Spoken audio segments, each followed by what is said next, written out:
Nichée dans le paysage verdoyant et agréable, une success story très anglaise. La laiterie Wyke Farms est agrandie à l'image de la demande pour leur fromage.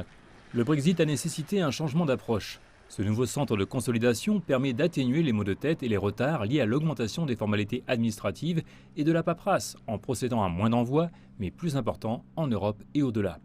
C'est une stratégie commerciale audacieuse qui signifie travailler avec d'autres producteurs, y compris certains concurrents. Plus nous pouvons faire, plus cela nous aide à réduire nos frais généraux accrus et cela nous rend plus efficaces. De plus, il y a quelque chose à propos de la collaboration et d'avoir un portefeuille de produits britanniques de qualité à offrir dans ces régions, ce qui fait peut-être de nous également un meilleur fournisseur. Voilà le processus de réflexion qui se cache derrière. D'autres ont opté pour une approche différente en transférant une partie de leurs activités vers l'Union européenne. Après des semaines de tergiversation et de chagrin d'amour, Hampstead Tea déménage son entrepôt du nord de Londres vers le nord de l'Europe. Depuis cette année, nous n'avons pas été en mesure d'expédier une seule commande vers l'Union européenne en raison des droits de douane et des problèmes d'expédition, même avec de petits colis.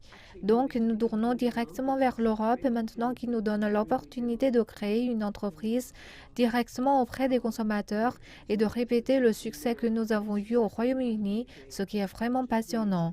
Derrière chaque nuage sombre, je suppose, il y a une lueur d'espoir quelque part.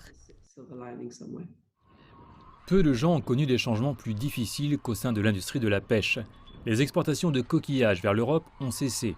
Le gouvernement fournit des dizaines de millions de dollars aux centres de purification pour qu'ils se conforment aux règles de l'Union européenne, mais cela signifie toujours des coûts supplémentaires.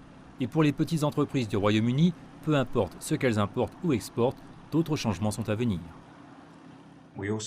Nous avons également de nouveaux contrôles sur les importations à venir en octobre, puis en janvier 2022. Les petites entreprises qui importent quoi que ce soit devront connaître ces règles et s'assurer qu'elles connaissent les nouvelles exigences en matière de paperasse. Après une année pas comme les autres, certaines petites entreprises n'ont ni l'argent ni les ressources pour s'adapter au paysage post-Brexit. Mais celles qui le font espèrent un ciel bleu à venir.